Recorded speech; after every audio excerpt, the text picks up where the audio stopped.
I'm from Nashville, and I was 13 when I ran away from home. I don't say that to be dramatic. I say it because that's exactly what happened. For years, home felt like a place I was just surviving, not living. My stepmom had a way of turning everything into my fault. My dad was a drunk and barely cared about me. So one night, I packed a bag with 2 shirts, my charger, and whatever cash I'd secretly saved. I told myself I'd be gone for a day, maybe 2. I was gone for 7. The streets didn't feel scary at first. I slept in parks, behind a closed library, and under a bus stop roof when it rained. I learned how to eat slowly so food lasted longer. I learned how to pretend I wasn't cold. By the 7th night, I had $4 and some change. My stomach hurt so bad it felt like it was folding in on itself. I hadn't eaten since the morning before. I was sitting on the curb, watching the sky turn orange, when I heard the jingle of an ice cream truck. I almost laughed. It felt unreal, like a joke the universe was pulling on me. Ice cream? Really? But the sound got closer, rolling down the street like it always does in the summer, and my body moved before my brain could stop it. I waved. The truck slowed down, brakes squealing a little. The window slid open, and a man leaned out. He was middle-aged, with a scruffy beard and tired eyes, the kind of guy you wouldn't notice twice. "Kinda late for ice cream, kid," he said, half smiling. I shrugged. Well, that's all I can afford for dinner, so... He chuckled. "What'll it be?"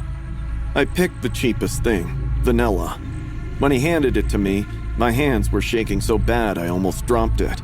I took a bite and nearly cried. Cold, sweet, real food. We made small talk while I ate. He asked where my parents were. I said I didn't really have anywhere to go. I don't know why I said that. Maybe I was tired of lying. Maybe I wanted someone to notice. He went quiet. "A runaway, huh?" His tone made me feel uncomfortable. I nodded anyway. He looked at me for a long second, thinking something in his head. Then he smiled again. "That's rough. You look starved." My stomach betrayed me and growled loud enough for both of us to hear. He laughed. "Tell you what, my place is just down the block. My wife's cooking.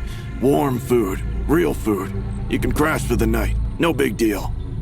Every warning bell in my head went off at once, but hunger is louder than fear sometimes, louder than common sense. Okay. I said. I climbed into the truck. The door shut behind me with a heavy clunk. The inside smelled like sugar and metal. The jingle started again as he drove, but the streetlights began thinning out fast. We drove past houses and closed shops. For a few minutes, I really felt relieved that I won't be sleeping under the sky tonight. But then, I noticed the road.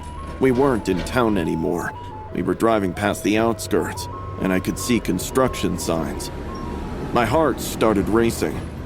I thought you said it was close. He didn't answer right away, just kept driving like he didn't care what I was saying. Moments later, he pulled into a dark, unfinished site and turned the engine off.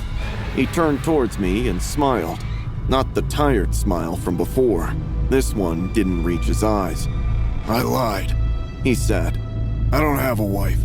Honestly, it's been a while since I had company." My whole body went cold.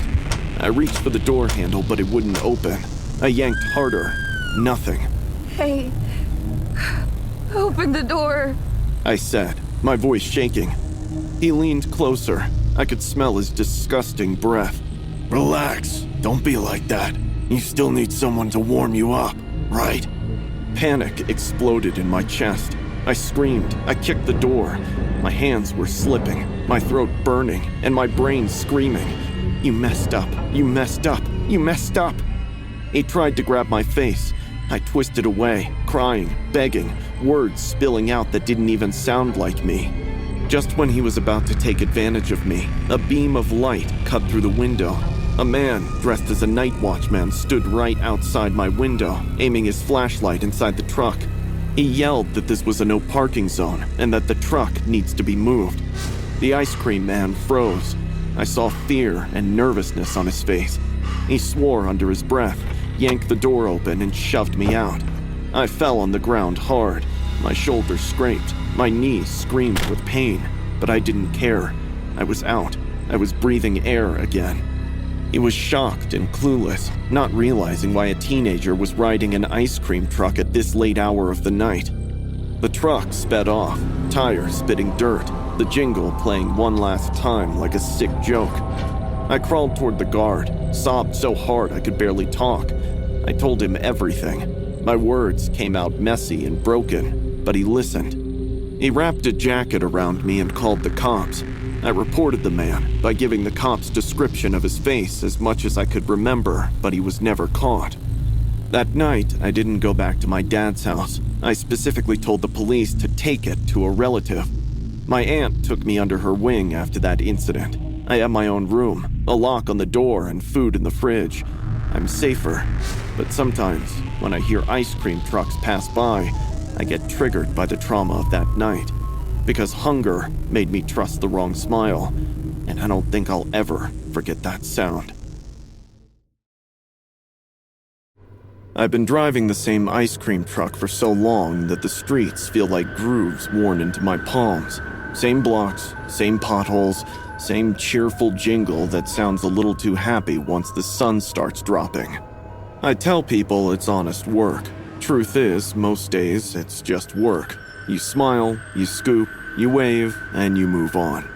I sell ice cream at Busse Woods, where laughter fades fast into trees and water. Some evenings, the jingle feels too loud, like it's not meant for the woods. When the sun drops, I swear something listens from the trails, waiting for me to leave. That evening started like any other. Early summer, warm but not sticky yet. The park was thinning out, parents calling, kids groaning, sneakers dragging across mulch. I parked near the basketball courts, killed the engine, and let the jingle finish its loop before I shut it off. I was already thinking about heading home when I noticed the kid. He stood a few feet from the window, not bouncing or pointing or tugging on a parent's sleeve like the others, just standing there, alone and still. He couldn't have been much more than 8 or 9. He was very pale and skinny. His eyes were calm in a way that didn't fit a kid, like he was waiting at a bus stop instead of an ice cream truck. He came closer to the truck. "What'll it be, buddy?" I asked in my usual friendly tone. He looked up at me slowly. There was a scar on his forehead, deep and jagged, like it had split skin and healed wrong. "Choco vanilla," he said in a quiet, flat voice with no pleas or excitement. I reached into the freezer, and suddenly my eyes darted to the kid's hands resting on the counter. They were filthy, caked with mud. Not playground dirt, ground soil, like he'd been digging for hours. His knuckles were also bruised, and I could spot dried blood around. His clothes were stiff with dark stains. I got a weird feeling about him, but didn't want to jump to conclusions so fast. "You want something else?" He didn't answer, just watched me scoop. I handed him the cone without asking any more questions. Something about his face made my chest tighten. He took it, turned around, and started walking away. "Hey!" I leaned out the window. "Kid, you have to pay!" He didn't even flinch, just kept walking. I slammed the freezer shut and hopped down, irritation flaring. "Don't ignore me," I said, louder now. "That's not how this works!"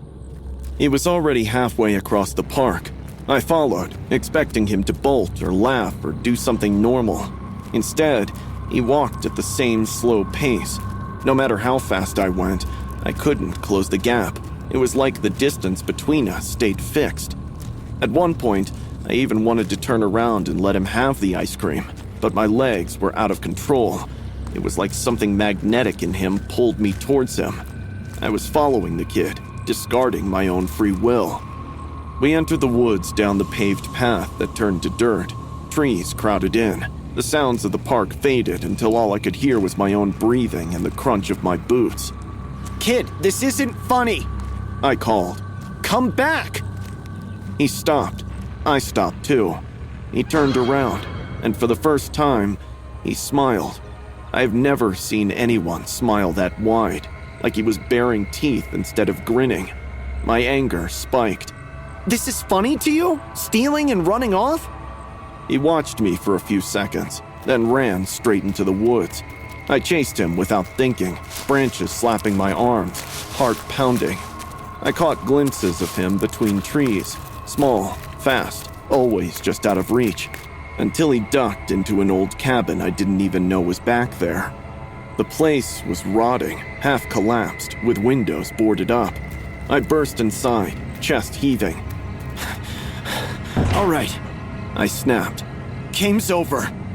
The cabin was empty. Dust hung in the air. No kid, no footsteps, just silence.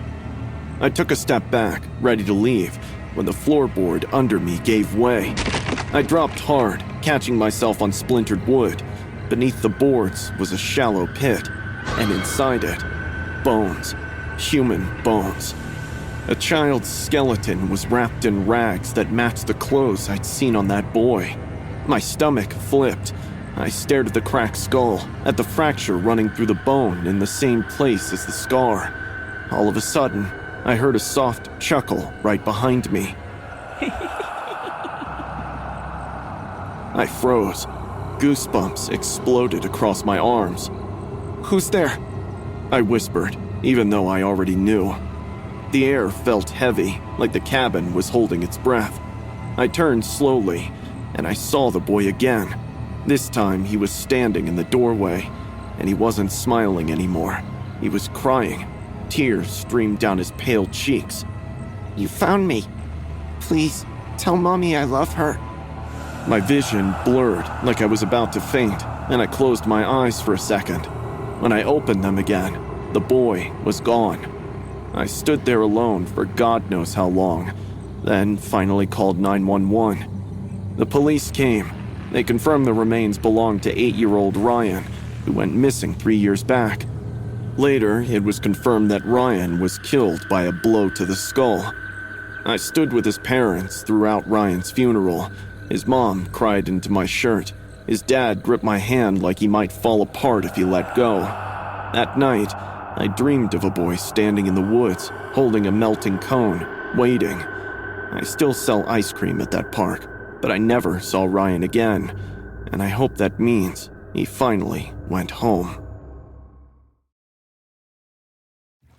This happened when I was 9 years old living in Louisville. My parents left for my uncle's house to spend the weekend there and watch the Kentucky Derby, leaving me and my sister home alone. That night didn't start scary at all. It actually started kind of perfect. My 15-year-old sister Kathy was going out for a movie night with her friends. Before she left, she handed me some wrinkled bills. Order pizza from that place you like, and lock the doors. When the front door closed behind her, the taste of freedom felt amazing. I was having a blast. I turned the TV up and sprawled on the couch. For the first time in life, no one was bickering at me about bedtime or homework. An hour later, I felt hungry, so I picked up the phone to order pizza. I was scrolling through the menu on the app when I heard a soft jingle. At first, I thought it was coming from the TV. Then, I muted it. The Icecream Truck jingle drifted in through the open window. It was already dark outside, the kind of dark where the streetlights buzz and bugs smack into them. Ice cream trucks didn't usually come this late, not on our street. I peeked outside. The truck was parked near the curb, its lights glowing too bright against the empty road. There were no kids around, just the truck and the music looping over and over. Seeing the truck waiting on an empty street did feel weird, but at the same time, my cravings for ice cream hit me hard. I grabbed my sneakers and ran to the truck. The ice cream man leaned out of the window. He was older, with lines on his face and eyes that were so tiny that I could barely see his pupils. He smiled, but it didn't feel friendly. "Late night snack?" "Yeah, my sister gave me money." He nodded slowly. "Your mom cool with that?" I hesitated. Then, I said the dumbest thing possible. "My parents aren't home. They're out of town." Something about his demeanor changed right away. His smile didn't disappear, but it stretched, like he was thinking really hard about something. Just you and your sister? He asked. Yeah, she's coming back later. How much later? I took a step back. My stomach felt weird. I don't know. He didn't reach for ice cream. Instead, he leaned closer and lowered his voice. You got cameras around your house? Security stuff? CCTV? That was it. That was the moment my brain finally realized I had already shared too many personal details with a stranger. I forgot something, I said, and I ran back home. I didn't even look back. I slammed the door, locked it, then locked it again. I stood there, listening, heart pounding, waiting for him to drive away. Eventually, he did. I turned every light on and sat on the couch with the TV way too loud. Pizza forgotten, ice cream forgotten. I kept telling myself I was overreacting, that he was just a weird guy, but I still felt scared being alone. At some point, I must have fallen asleep. I woke up because my mouth was dry. The house was dark again, with the sensors going off. The TV was still on, but low. My phone said 10:30 p.m. Kathy wasn't back yet. I grabbed a water bottle from the kitchen table and took a long drink.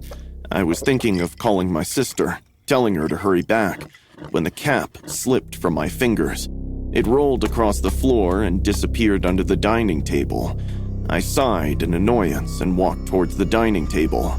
The long table cover made it difficult to spot the bottle cap in the dark. I got down on my knees and crawled under the table. I grabbed the cap and turned to crawl out when I stopped. There was a soft click, like someone unlocking the door. I froze. Mom and Dad aren't home, so there's no way Kathy will enter so sneakily. I heard it again, slower this time. The sound of a lock turning. It was our back door. My heart dropped into my stomach. I remembered Kathy telling me to lock the doors.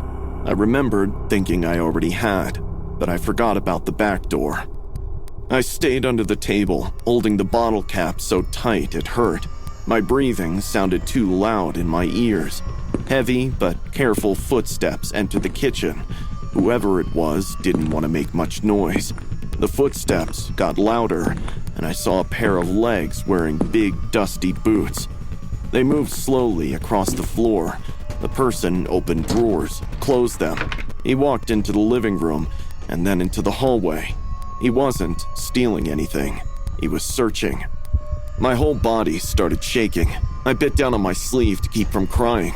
I told myself to stay still. He won't see me as long as I stay invisible. The footsteps came back to the kitchen, right where I was hiding. They stopped next to the table. I saw the shadow bend down. I smelled something sour, like sweat. Then, a familiar voice whispered, I know you're hiding somewhere.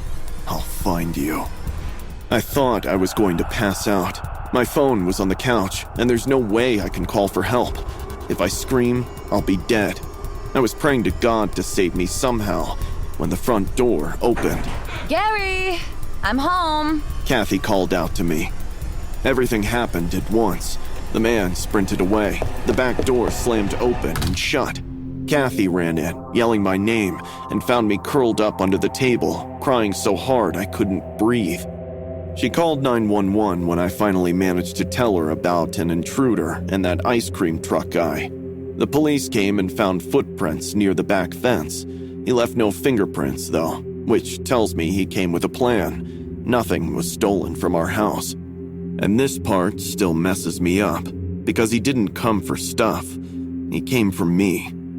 The man was never caught, and the cops said since I didn't see the face of the intruder, there's no solid evidence that it was the ice cream truck guy. But I know it was him.